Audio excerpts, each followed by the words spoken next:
What's up, traders? It's Andrew O'Connell with Pristine Capital coming at you with yet another market recap video. This is our late night edition once again. It is Friday, November 5th, 2021. Please go ahead, click the like button on the video, subscribe to my channel. That way you don't miss any of my future videos. Today we're going to dive into the price action in the indices. We're going to look at some of the stocks that we're breaking out today. We're going to talk about, how overextended this market is and really how I handled that. Before we jump into all that, quick risk disclaimer: nothing in this video should be construed as investment advice or recommendations.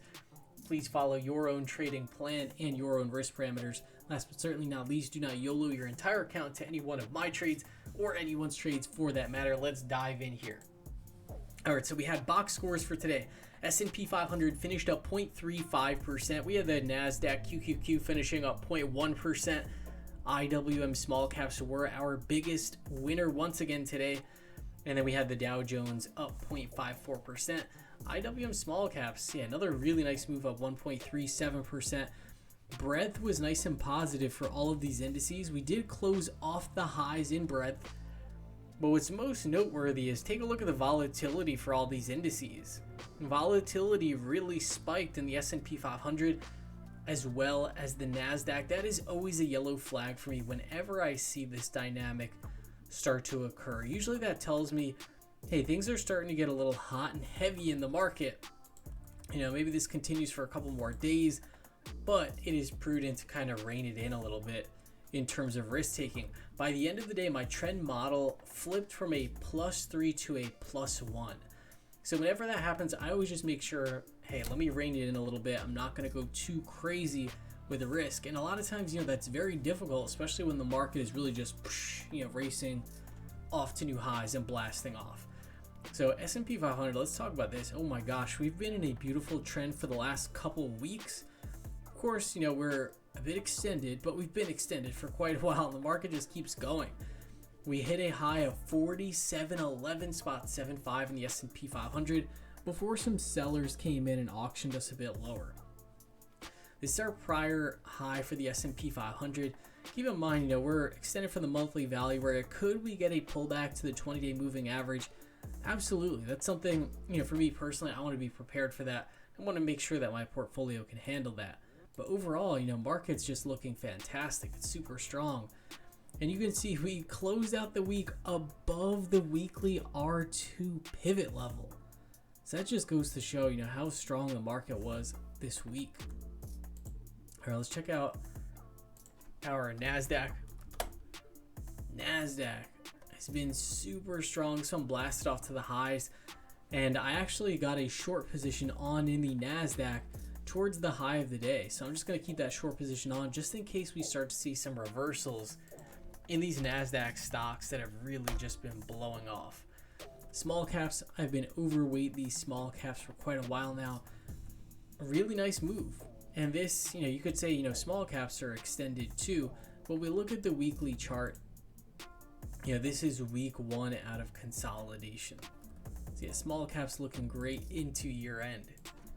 And now let's take a look at the Dow Jones. Dogs of the Dow. Dogs of the Dow still making progress. And I must say, with today, we got a really nice jobs report. We were expecting about, I think it was like 400,000 jobs to be created for the month of October, and we actually got a reading of it was like over 500,000. So we did have a rally in cyclicals, a rally in the Dow Jones stocks. That's why Dow Jones was a relative outperformer today. So let's see how the Dow continues to do, and if those cyclicals if they continue to rally. Let's take a look at our Finviz heat map, and you can see here that we did have some nice movers in this travel sector. Let's take a look at some of these names. We had strength in travel, we had strength in Disney, and then we had some mixed action in healthcare, which is a more defensive area of the market. Let's check out some of these stocks.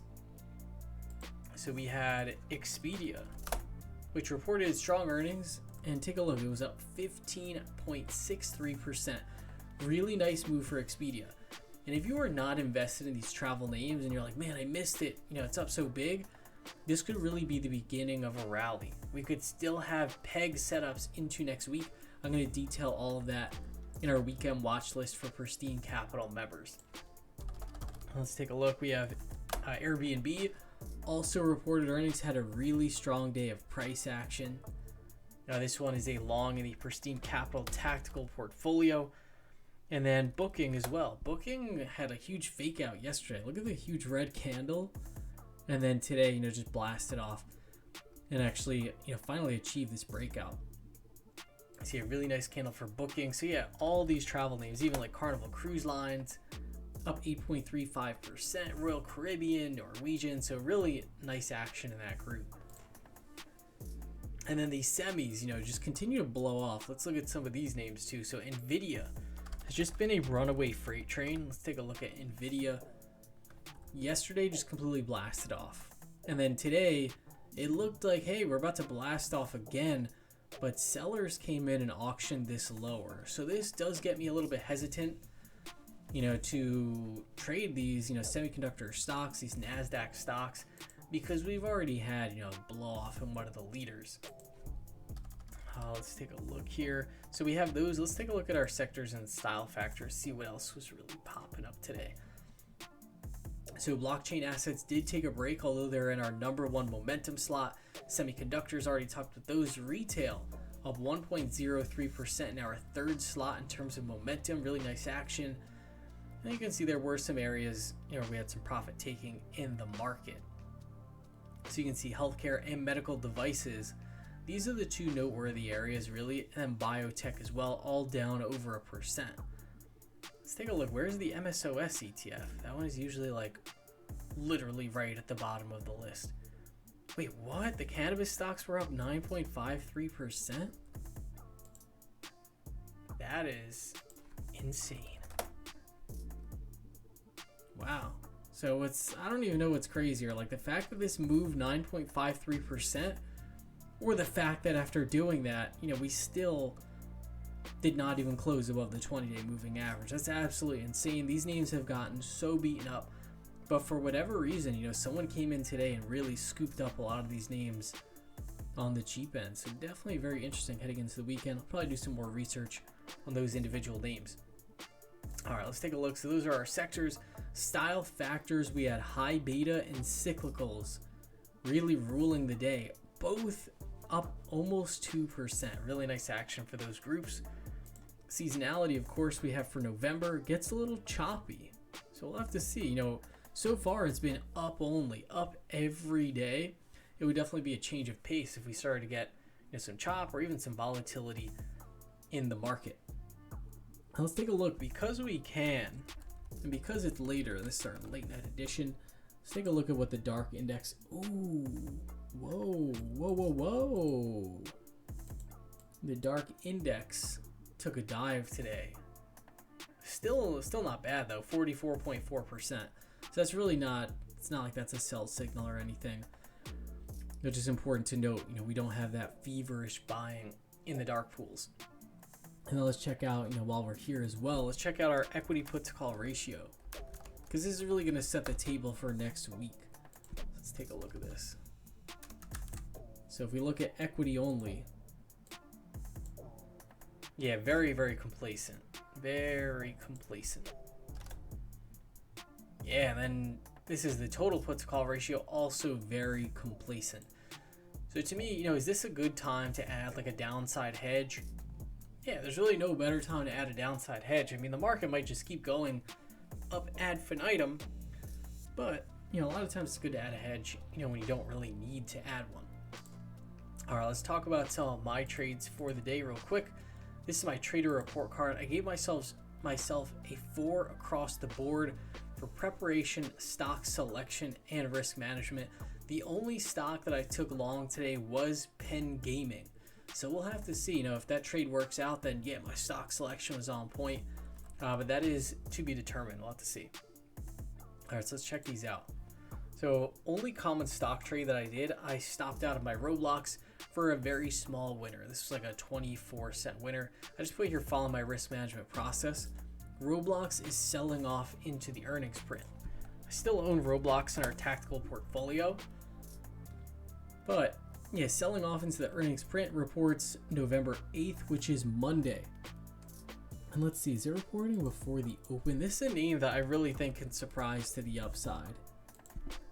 And I think this name over a long period of time is going to do very well, but I got to respect the price action. Okay, and it is after the market close on Monday, so I'll be watching out for that. But yeah, Roblox just took that position off for basically a scratch, super tiny winner. And then today, I entered 2 positions in Penn Gaming. So I got the 60 by 70 call spread for $3.63.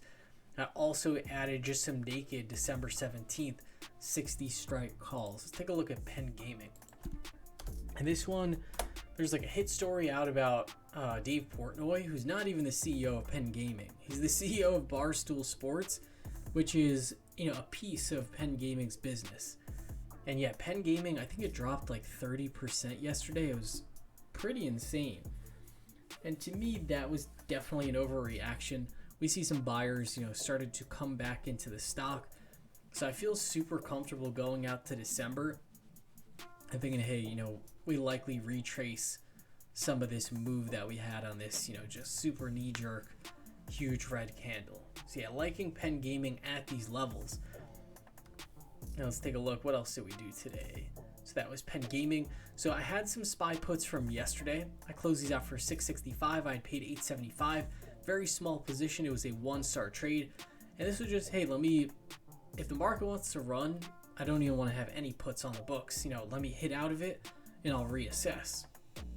And I ended up at 11:12 a.m. I was like, you know what? I'm going to buy puts on the queue. So I bought these November 19th 400 strike puts. I entered it into a 2-star position, a little bit bigger for 512. Those are already marking at almost a 20% winner.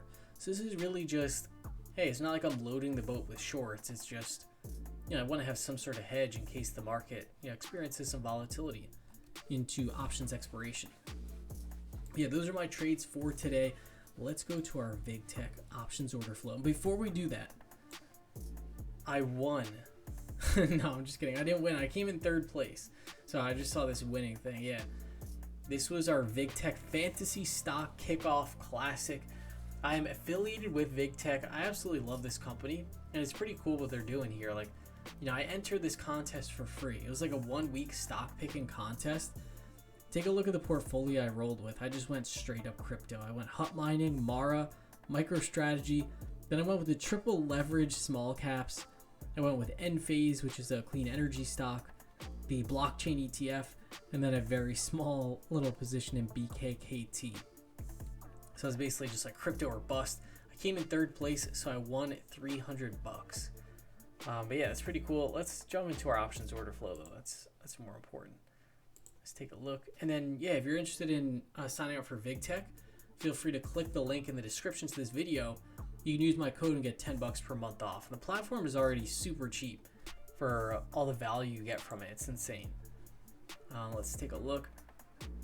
So let's take a look at our options races for today. Today's combined flows. So what do we have? Oh my gosh, we have Tesla racking in another. Yesterday it was over 10 billion. I believe it was 12 billion in call flow for Tesla. So let's see what we got today. Still going, still going. Okay, only 6.6 billion, so about half of what we saw yesterday. We got some Peloton call buyers in, rest in peace. Airbnb call buyers. Peloton, I believe, reported earnings, and I think they whiffed it. Oh my gosh, down 35%. Yeah, I've never believed in Peloton whatsoever. And this was an amazing stock, to own out of the pandemic. It's like I never participated in the upside either, but I just never understood it. Somebody that likes to work out, likes to run, like, it's just like, who really wants to be on a Peloton? Like, that's just stupid when you could be on like a regular bike or, at the gym or something. Let's take a look. So we had Peloton. Let's take a look at some of these. So we have Nvidia. Everyone's loading up on calls as it's already super extended. I'm sure that's not going to end poorly. Yeah, Q's calls. People are loading up. We did have some put buyers though. Let's take a look. What else do we have? AMD. We got Square. We got Google. Let's take a look at Google. Actually looks pretty interesting to me, even though everyone's just loading up on calls on everything. Google very close to just coming out of this consolidation zone, and it could really have a nice breakout. So I'm watching Google for sure. Let's see what we got else here. Lucid Motors had a really strong day. Also just, straight up call options. This one, let's check it out. Yeah, really nice day up, 12.61%. Lucid, could this one reach the prior highs of in the 60s? Could certainly happen. Could we fill this gap? At 50, could certainly happen. So definitely want to keep watching. The short float on this one is over 27%. I'm sure it's much lower now. I'm sure a lot of those shorts are getting blown out. But that about does it for our options order flow, and that does it for our market recap video. Hope you all have an awesome rest of your evening. I'm actually going to go out to get some dinner with my girlfriend, and I will see you all on Monday.